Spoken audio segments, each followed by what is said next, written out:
So the day after the Ballon d'Or was given to Lionel Messi, which I find extremely unfair, Mourinho has had his press conference reaction before the match, which will be played tomorrow against Bologna, which will be an extremely hard match because Bologna is a team which at home I'm not saying never because they did, but rarely lose points. They're a solid team with a very, very experienced, aggressive manager, which Mourinho definitely talked about in this press conference because of what he lived.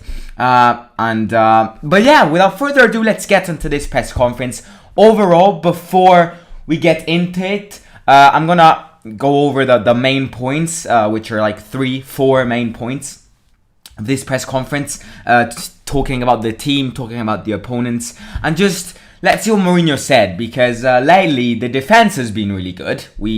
After the international break, we never conceded, and the attack, Zaniolo and Abraham are starting to grind. So right, let's see what Mourinho said.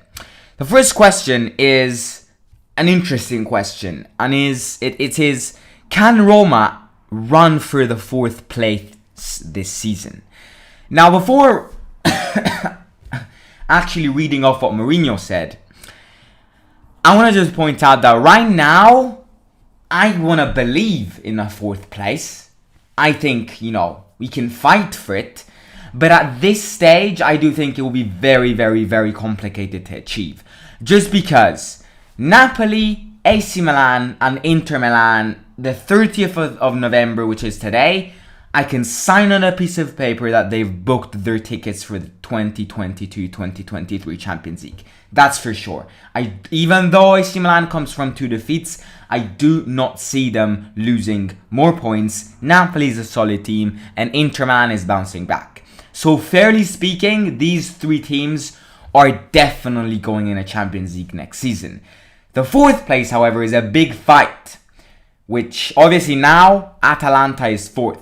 Atalanta are playing in half an hour at home against Venezia, a match that I highly think they will win. But it's a big fight between Atalanta, AS Roma, and Juventus for me. I can't see Juventus not going in a Champions League. Like, it's physically impossible. Since I was born, I've never seen Juventus not playing in a Champions League, which makes it extremely hard to believe. But if they keep on playing like this, anything can happen. Right now, I would say it's really hard. But why not believe in a 4th position? This is what Mourinho said. For some reason, the leading group is there. The championship is not a 500-kilometer highway. You lose points, you lose players, there are injuries and suspensions. For some reason, they are there. You see Inter, Atalanta, and Milan were there last year, and they're there now. Napoli have been there until the last one. If we can stay close of being if we can stay away of being very far away, it will be much, much better for us. If we can start scoring more points, then we can believe in it more and more and more. It's very motivating. It gives you the feeling compared to being 30 points away. It makes you feel like you're doing things in a positive way. So, at the end of the day, this is what Mourinho's trying to tell us, is that the group to believe in a Champions League position is there. And, if you still haven't seen the passion of these players, if you still haven't seen the aggression that these players are having, especially after the international duties, I see these players more unite, more of a brotherhood. I really see it. So, what Mourinho's trying to tell us is that, the group of players to fight for a Champions League position is there. But other teams are there as well. Especially, he said the same thing as I said. Inter Milan, AC Milan, and Napoli are there. And they're gonna be there in the next Champions League. Atalanta are there. So the best thing to do right now, instead of just saying, I want to go in a Champions League next season, which is obviously a massive desire. It's a massive objective. It would be great if we get in a Champions League next season. But right now, instead of just going, okay, I want to get in a Champions League next season, it needs to be more of I need to be closer to Atalanta, closer to whichever team is fourth as possible. And that means that if Atalanta win a match, let me get you this straight using statistics. At this stage, Atalanta and Roma still haven't played, and Atalanta are 3 points ahead of Roma. Atalanta are playing in about 25 minutes at home against Venezia, a match which I highly think they'll win, so they'll go 6 points from Roma. And if Roma doesn't win tomorrow, then Atalanta starts to run away. So what Mourinho is really trying to let us aware of is that we need to start losing as few points as possible if Atalanta wins, you know? Because at this stage, right now, the 30th of November, things can change. But right now, the big fight between the fourth position is between Atalanta and AS Roma.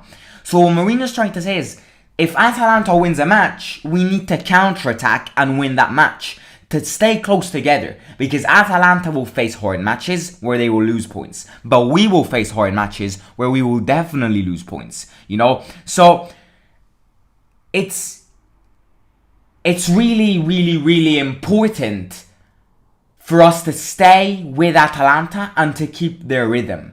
Because otherwise, Atalanta, just like Napoli, AC Milan and Inter Milan, will scam the ticket and they're playing in the Champions League next season. But obviously, this doesn't mean that we can't believe in a Champions League spot, because a big part of football is actually believing, you know? So, you know, we need to believe in it, we need to fight for it, we need to, you know, want it. You know, we need to step up in every single football match, going with the aggression which says, I want to play in a Champions League next season. So like that we grab points. Because Roma have been playing good lately, especially in the defensive section. I'm enjoying them. I think we're solid, you know. So losing less points as possible. Atalanta hopefully doesn't win today, but I highly think they will. They're playing against Venezia. They're not a team which loses points against these clubs. So that means that Roma tomorrow needs to win. Okay, so it's a way. It's a balance. You know, Atalanta's now there. You know, if they win, they'll go there. So we gotta counter-attack and try to equalize stuff. Like that, we can believe in a Champions League. Right.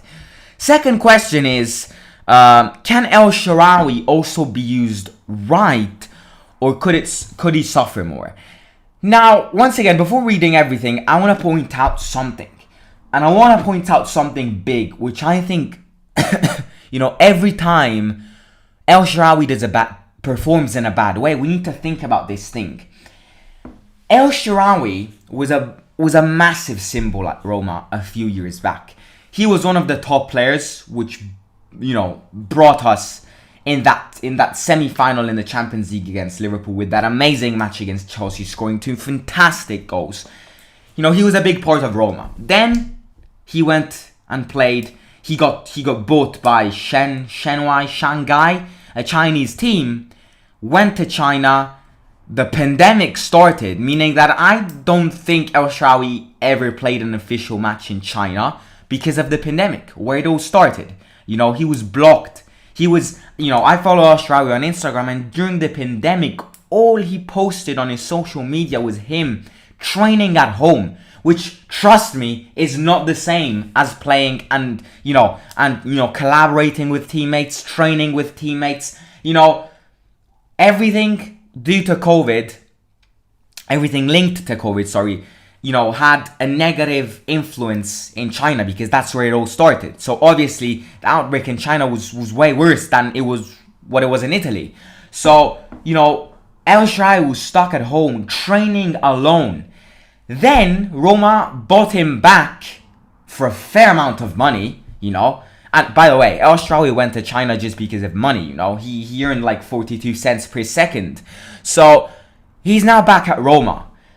But, you know, I've seen many fans criticizing El Shaarawy, especially at the start of the season. And, you know, El Shaarawy has gone through a lot. El Shaarawy has basically not played an official football match,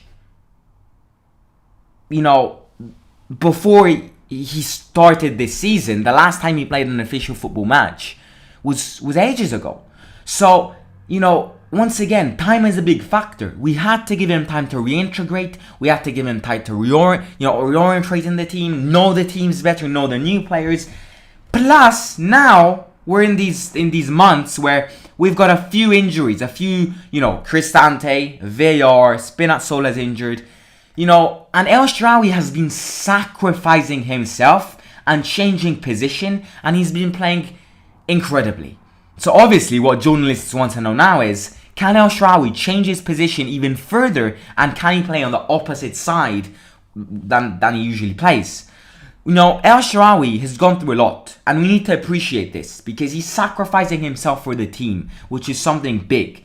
But over to the question, Mourinho said, I don't know because we've never tried him.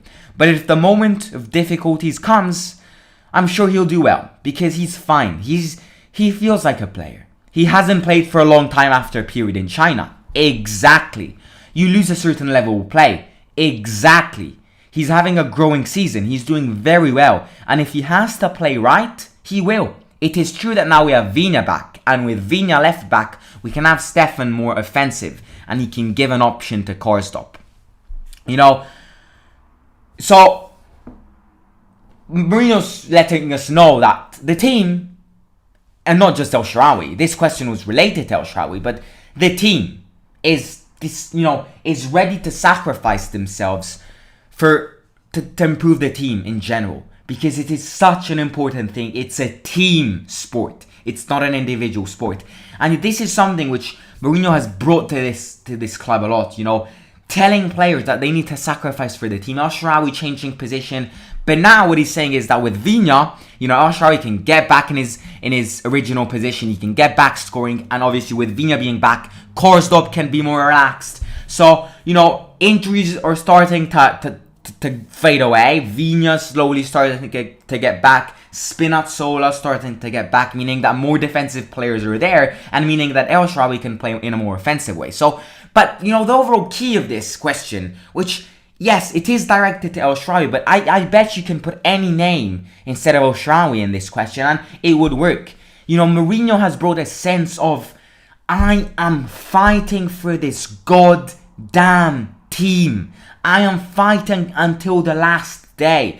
And, he's told this to the starting players, Abraham, Smalling, the usual players, but he's told and he's prepared this mentality in the academy players as well.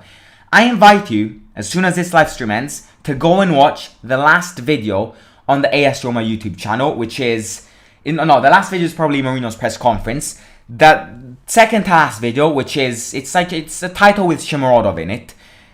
And pay attention to the many, pay attention and count on a piece of paper on it or in your head how many academy players were training with the top team. This is great, and it is bloody great, because Mourinho's putting the good mentality in these young players. So as soon as this live stream ends, head over to the AS Roma YouTube channel, watch their last short video, the Shomurodov one, the training session of today, and count the academy players which were playing with the top team today, which were training with the top team. It's great to see. Count it. Trust me, you'll be surprised. And right, third question is one of the most important questions, which is nothing to do about football, which is even more important than football, which, just proves that the quotation that heroes do not always wear a cap is 100% true.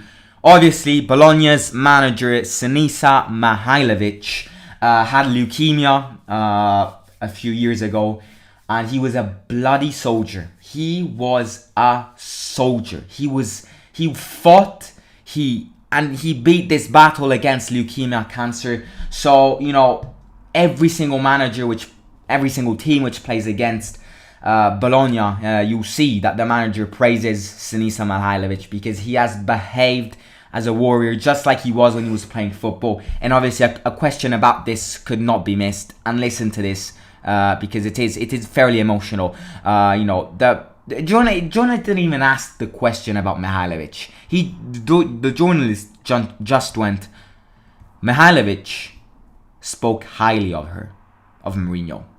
And Mourinho said this: what I did for him, I did with my heart. He's one of mine, he's one of ours, and he's a super friend of a great friend of mine, who automatically becomes a great friend of mine. We public figures, when we do wrong things, we have a negative influence. But when we do them well, we are certainly a positive influence for many. Mihajlovic has had a very positive influence for many people, young people who are fighting against this disease, old people which are fighting against this disease, and he has been an idol for every single person who's suffering this disease, just like he suffered. He has had a very positive influence for many people who unfortunately had or have had the same problem that Sinisa had. He had the courage and an incredible trust. You immediately become sympathetic to that fight, and you have respect and admiration, because people like him can influence many others. There are many who suffer from this problem, and for me, he was a great example. He never hid. He wanted to work. He was an incredible example. It is not he who has to thank me. It is I who must thank him in the name of many. Ladies and gentlemen, from home, give a round of applause to Jose Mourinho, a round of applause to Sinisa Mihajlovic over the course of today, over the course of tomorrow, because this is what you call fair play. We can comment this. We can comment how respectful Mourinho was here, which surely he had to be after what Mihajlovic had gone through. But the sentence which really struck me as a person, and probably struck you guys, is, it is not he who has to thank me. It is I who must thank him in the name of many. And this just puts to mind that football is more than a sport where 11 players kick a ball. This is real football in a way. Because, tomorrow, the live watch along together, pay attention to how Mourinho and Mihajlovic will greet themselves. Because, it's pure, just respect. So we can't, there's nothing to comment here. The only thing we can say about this is a word, and it is love and respect. So the last question, ladies and gentlemen, is about Smalling, which, if you ask me, has been the man of the match against Torino. You play Smalling in defense it's like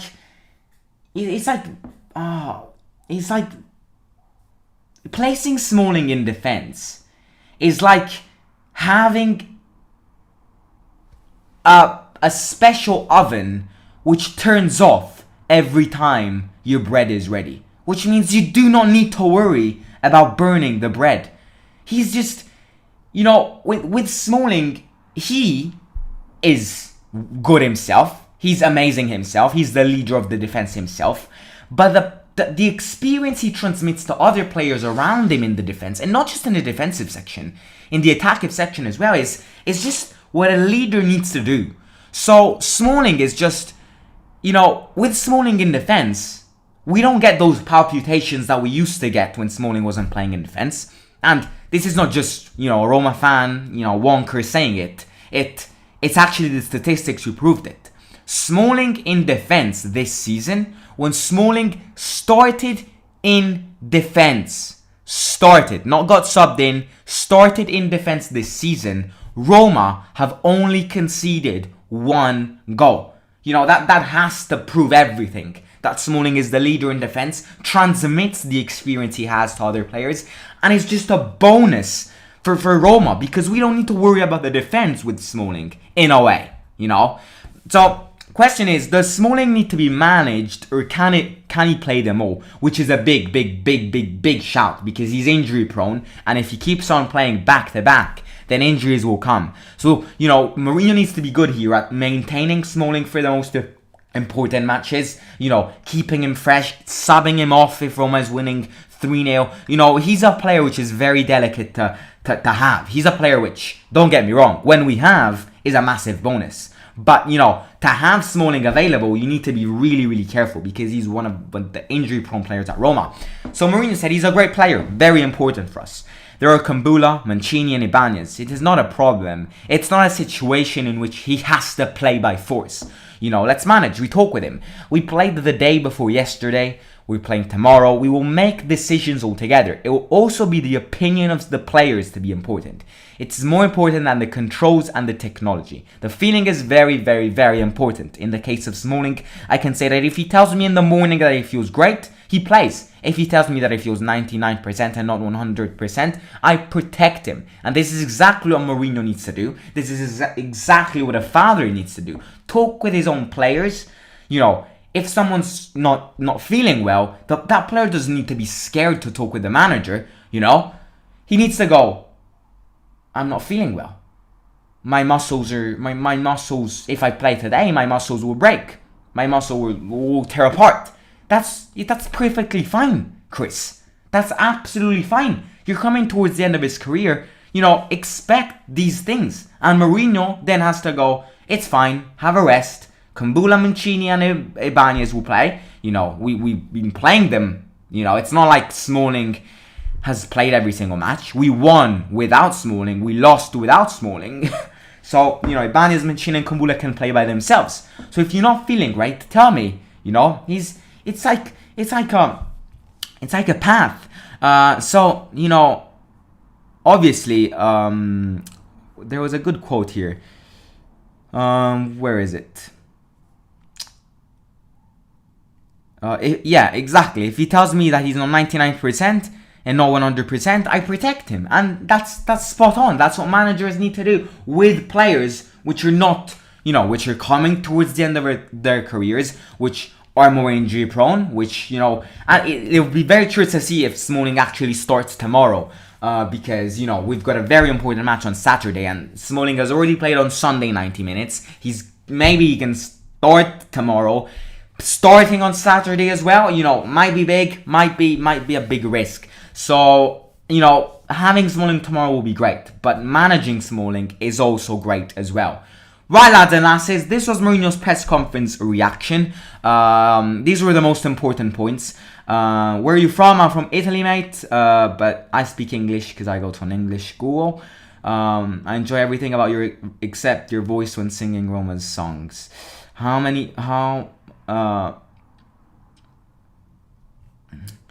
Keep up the good work. It says Emmanuel Algiri Mensa on Smalling. How many players have yellow cards? Actually don't know, mate. But lads and lasses, if you're new here, please subscribe. Bottom right hand corner, it takes 2 seconds. It supports all of us so much. Also like this live stream as soon as it becomes a video. Follow me here, over there, on Instagram. Subscribe to my second channel. Link is in description below. And let's go like that to Atalanta. Hopefully they lose, which means that if we win, we're back playing in the Champions. But I highly think they will lose. I think they'll win. I think they'll batter Venezia, if you ask me. But anything can happen in football. Hopefully they lose. Hopefully Juventus lose today. That would be great. But yeah, I'll catch you tomorrow. It was Mourinho's press conference reaction. I'll catch you tomorrow for the live watch along. Simon out.